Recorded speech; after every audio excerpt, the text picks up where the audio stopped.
Morning. இன்றைக்கி lunch box menu வந்து சப்பாத்தி சன்னா மசாலா. கடாய் வச்சாச்சு, ஆயில் போட்டாச்சு, சூடாயிடுச்சு. இப்போ இதில் வந்து வெங்காயம் ஆட் பண்ணிக்கலாம்.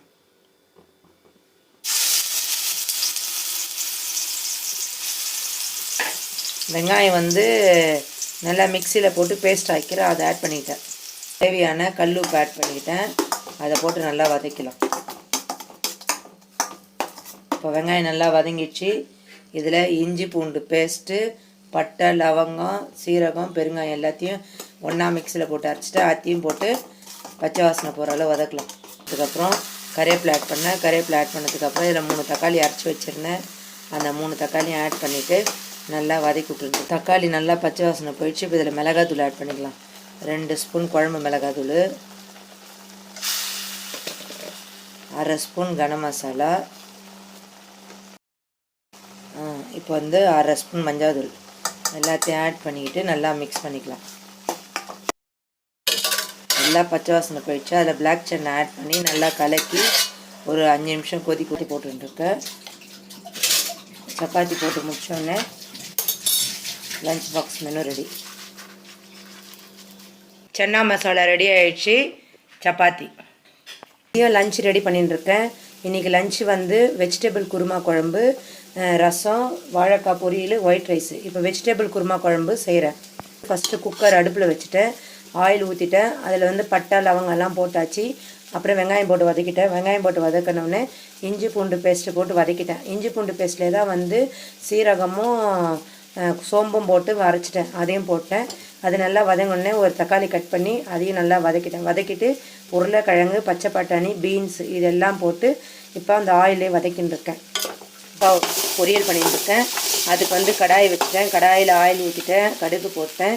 அப்புறம் வந்து சோம்பு, சீரகம் இதெல்லாம் வந்து இஞ்சி பூண்டு பேஸ்ட்டோடு அரைச்சிட்டேன். வெங்காயம் போட்டேன். வெங்காயம் போட்டு வதங்கினோடனே இஞ்சி பூண்டு பேஸ்ட்டு போட்டு அப்புறம் தக்காளி போட்டேன். இதில் வந்து ஒரு 1/2 ஸ்பூன் இது பெருங்காயம் ஆட் பண்ணிக்கிறேன். இப்போ இதில் வாழைக்காய் ஆட் பண்ணிக்கலாம். வாழைக்காய் போட்டு நல்லா வறுத்துக்கலாம். ஆயிலே வறுத்துட்டு அப்புறம் மிளகாத்தூளும் மஞ்சள் தூளும் போட்டு ஆட் பண்ணிக்கலாம். குழம்பு மிளகாத்தூள் 1 ஸ்பூன் ஆட் பண்ணிக்கலாம். அப்புறம் 1/4 டீஸ்பூன் வந்து மஞ்சள் தூள் ஆட் பண்ணிக்கலாம். இப்போ இதில் வந்து 1/2 டம்ளர் தண்ணி ஆட் பண்ணிக்கலாம். தண்ணி ஆட் பண்ணி இது நல்லா மிக்ஸ் பண்ணிவிட்டு மூடி போட்டு மூடி வச்சிடலாம். வாழைக்காய் மூடி போட்டு வச்சாச்சு. வெஜிடபிள்லாம் வந்து அந்த ஆயிலே வேகுது.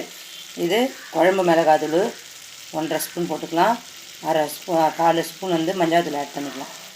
ஆட் பண்ணிவிட்டு இது நல்லா மிக்ஸ் பண்ணிவிட்டு கொஞ்சோண்டு தண்ணி ஆட் பண்ணிக்கலாம். இதில் வந்து நம்ம அரைச்சி வச்ச தேங்காவை ஊற்றிக்கலாம். தேங்காயில் வந்து ஒரு 4-5 பீஸு தேங்காய், கொஞ்சம் கசகசா, அப்புறம் வந்து ஒரு 1/2 ஸ்பூன் வந்து ஒற்றைக்கடலை போட்டு ஒரு 1/2 தக்காளி போட்டு இது பண்ணியிருக்கேன். இப்போ அதை ஊற்றியாச்சு. இப்போ இது மிக்ஸ் பண்ணிவிட்டு ஒரே ஒரு விசில் குக்கரில் வச்சுட்டா வெஜிடபிள் குருமா ரெடி ஆகிடும். பொரியல் வந்து ரெடி ஆகிடுச்சு. இப்போ இது பவுலில் தாளித்து வச்சுருக்கேன்.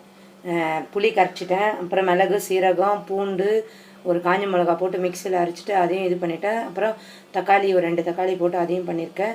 எல்லாம் கரைச்சிட்டு தாளிச்சிட்டேன். மிளகு எண்ணெய் ஊற்றி கடுகு போட்டு கருவேப்பிலை போட்டு எல்லாம் போட்டு வச்சிட்டேன். எங்கிட்ட கொத்தமல்லி இல்லை, அதனால் வந்து ரசம் வந்து இது கொதிச்சா ஆஃப் பண்ணிடலாம். அவ்வளோதான். நல்லா கொதி வந்துடுச்சு, ஆஃப் பண்ணிடலாம்.